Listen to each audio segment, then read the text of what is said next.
Good morning students. இன்னைக்கு கிளாஸ்ல வந்து ecological adaptation பார்க்க போறோம்.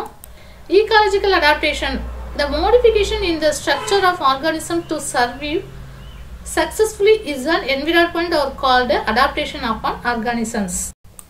இப்போ environment இருக்கு, environmentல நிறைய organisms வந்து present ஆயிருக்கும் இல்லையா? எந்த ஒரு environmentலயும் organismsோ இல்ல some speciesோ என்னவாகும் அப்படினு கேட்டாக்க வாழ்றதுக்கு தன்னை வந்து என்ன பண்ணும் அப்படினா modification பண்ணிக்கிடும். அதுக்கு பேர் தான் என்ன சொல்லுவோம் அப்படினு கேட்டா adaptation of the organisms. எந்த சூழ்நிலையிலயும் எந்த environmentலயும் வாழ்றதுக்கு ஏத்த மாதிரி தன்னை வந்து என்ன பண்ணிக்கிடும் modification பண்ணிக்கிடும். Based on the habitats and corresponding adaptation of plants, they are classified as heterophytes, xerophytes, mesophytes, epiphytes and halophytes. இந்த மாதிரி என்ன பண்ணிருக்காங்க கிளாசிஃபை பண்ணிருக்காங்க. அதாவது ஹைட்ரோஃபைட்ஸ் அப்படிங்கிறது நீர்வாழ் தாவரங்கள், ஜீரோஃபைட்ஸ் அப்படிங்கிறது வறண்ட நில தாவரங்கள், நெக்ஸ்ட் வந்து மீசோஃபைட்ஸ் அப்படிங்கிறது வளநில தாவரங்கள், நெக்ஸ்ட் பாத்தீங்க எபிஃபைட்ஸ் அப்படிங்கிறது தொற்று தாவரங்கள், நெக்ஸ்ட் வந்து ஹேலோஃபைட்ஸ் அப்படிங்கிறது உவர்சதுப்பு நில தாவரங்கள் அப்படின்னு என்ன பண்ணிருக்கோம் கிளாசிஃபை பண்ணிருக்கோம். அதுல ஃபர்ஸ்ட் ஒன்னு ஹைட்ரோஃபைட்ஸ். ஹைட்ரோஃபைட்ஸ் அப்படிங்கிறது நீர்வாழ் தாவரங்கள். என்ன பண்ணும் வாட்டர்ல வந்து வளரக்கூடிய தாவரங்கள் தான் ஹைட்ரோஃபைட்ஸ் அப்படின்னு சொல்லுவோம். The plants which are living in water wet places are called hydrophytes. நீர் அல்லது ஈரமான சூழலில் வாழ்கின்ற தாவரங்கள் இருக்கு பாத்தீங்களா, அந்த தாவரங்கள்லாம் என்ன சொல்றோம் அப்படின்னா ஹைட்ரோஃபைட்ஸ் தாவரம் அப்படின்னு சொல்றோம். According to their relation to water and air, they are subdivided into following categories. நீர் மற்றும் காற்று தொடர்பினை பொறுத்து இதை என்ன பண்றோம் அப்படின்னா இதை வந்து கிளாசிஃபை பண்ணியிருக்கோம். எப்படி rooted floating and then rooted floating hydrophytes, submerged floating hydrophytes, rooted submerged hydrophytes, amphibious hydrophytes அப்படின்னு கிளாசிஃபை பண்ணியிருக்கோம். அதுல first free floating hydrophytes. Free floating hydrophytes அப்படின்னு மிதக்கும் நீர்வாழ் தாவரங்கள் தான் ஃப்ரீ ஃப்ளோட்டிங் ஹைட்ரோஃபைட்ஸ் அப்படின்னு சொல்லுவோம். இந்த free floating hydrophytes பாத்தீங்க அப்படினா these plants float freely on the surface of water. இது என்ன பண்ணும் அப்படினு கேட்டாக்க இந்த பிளான்ட்ஸ்லாம் நீரோட மேற்பரப்புல என்ன பண்ணும் அப்படினா மிதக்கக்கூடிய பிளான்ட்ஸ். ஓகேவா? இது என்ன பண்ணுது அப்படினா சாயிலோட இதுக்கு தொடர்பு இருக்காது. ஆனா வாட்டரோடையும் ஏரோடையும் என்ன பண்ணும் அப்படினா இந்த பிளான்ட்ஸ் எல்லாமே தொடர்பு ஏற்படுத்திக்கிட்டு என்ன பண்ணும் grow ஆக ஆரம்பிச்சிடும். அதுக்கு எக்ஸாம்பிள் என்னென்ன கொடுத்திருக்காங்க அப்படின்னு கேட்டா ஐகோனியா, பிஸ்டியா அண்ட் உல்ஃபியா இதெல்லாமே என்ன பண்ணும், இதெல்லாம் என்ன அப்படின்னு கேட்டாக்க இந்த ஃப்ரீ ஃப்ளோட்டிங் ஹைட்ரோஃபைட்ஸ்க்கு எக்ஸாம்பிள். அண்ட் தென் இதெல்லாம் என்ன அப்படின்னா பூக்கும் தாவரங்கள், அதாவது ஸ்மாலஸ்ட் ஃப்ளவரிங் பிளான்ட்ஸ் அப்படிங்கிறது பூக்கும் தாவரங்கள். இது என்ன பண்ணாது சாயிலுக்கும் இதுக்கும் தொடர்பு இருக்காது. ஆனா வாட்டருக்கும் ஏருக்கும் வந்து இந்த பிளான்ட்ஸ் வந்து தொடர்பை ஏற்படுத்திக்கிட்டு தான் என்ன பண்ணிடும் grow ஆக ஆரம்பிச்சிடும். நெக்ஸ்ட் பாருங்க ரூட்டட் ஃப்ளோட்டிங் ஹைட்ரோஃபைட்ஸ். இந்த ரூட்டட் ஃப்ளோட்டிங் ஹைட்ரோஃபைட்ஸ் என்ன பண்ணுது அப்படின்னு கேட்டா மெயினா in these plants the roots are fixed in mud. அதாவது இந்த மாதிரி பிளான்ட்ஸ் என்ன பண்ணும் அப்படின்னா வேர்கள் மண்ணில் வந்து புதைந்து இருக்கும். இதோட வேர்கள் என்ன பண்ணும் அப்படின்னா மண்ணில் போய் புதைஞ்சு இருக்கும், புதைந்து காணப்படும். But the leaves and the flowers are floating on the surface of water. ஆனா இதோட லீஃபும் அதோட ஃப்ளவரும் என்ன பண்ணும் அப்படின்னா வாட்டரோட சர்ஃபேஸ்ல மிதந்துகிட்டு இருக்கும். ஓகேவா? These plants are in contact with the soil, water and air. இந்த plants என்ன பண்ணும் அப்படின்னா வாட்டரோட, சாயிலோட, ஏரோட மூணோட என்ன பண்ணும் அப்படின்னா தொடர்பு ஏற்படுத்திக்கிட்டு grow ஆகும். அதுக்கு எக்ஸாம்பிள் என்னென்ன கொடுத்திருக்காங்க அப்படின்னா நிலம்போ அப்படிங்கிறது தாமரை, அடுத்தது நிம்ஃபயா அப்படிங்கிறது அல்லி, அடுத்தது போட்டமோஜிடான் மற்றும் மாசிலியா இதெல்லாம் வந்து என்ன ஆகும் அப்படின்னா நீர்வாழ் பெரணி அப்படின்னு சொல்லுவோம். Lotus seeds show highest longevity in plants kingdom.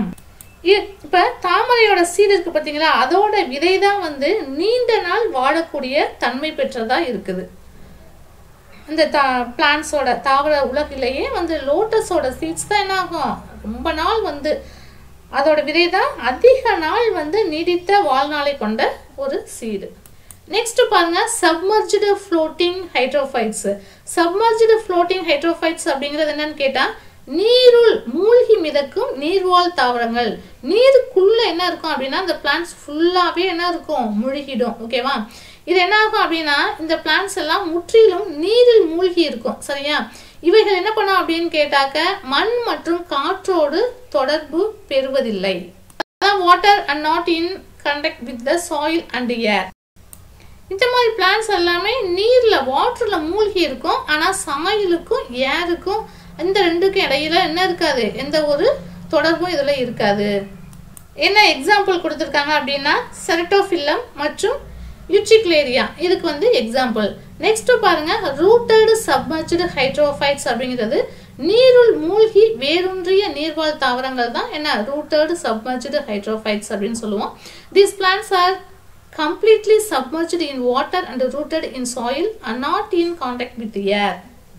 இந்த பிளான்ட்ஸ் வந்து நீர்ல மூழ்கி இருக்கும், மண்ல வந்து என்ன பண்ணும் அப்படின்னா வேரூன்றி இருக்கும், ஆனா காற்றுடன் தொடர்பு இருக்காது.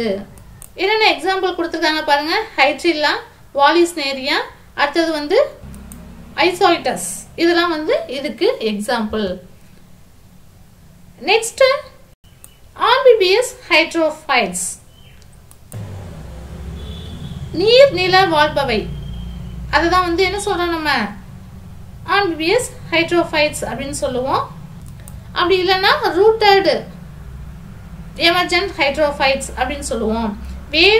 அதாவது வேர் என்ன பண்ணும் அப்படின்னா வேர் ஊன்றி வெளியிட்ட நீர்வாழ் தாவரங்கள். வேர் வந்து என்ன ஆகும், வேர் ஊன்றி மண்ணில் வந்து வேர் வந்து என்ன இருக்கும் புதைந்து காணப்படும். இதெல்லாமே என்ன சொல்றோம் அப்படின்னு கேட்டாக்க இதுதான் ஆம்பிபியஸ் ஹைட்ரோஃபைட்ஸ் அப்படின்னு சொல்லுவோம், நீர் நில வாழ் தாவரங்கள்.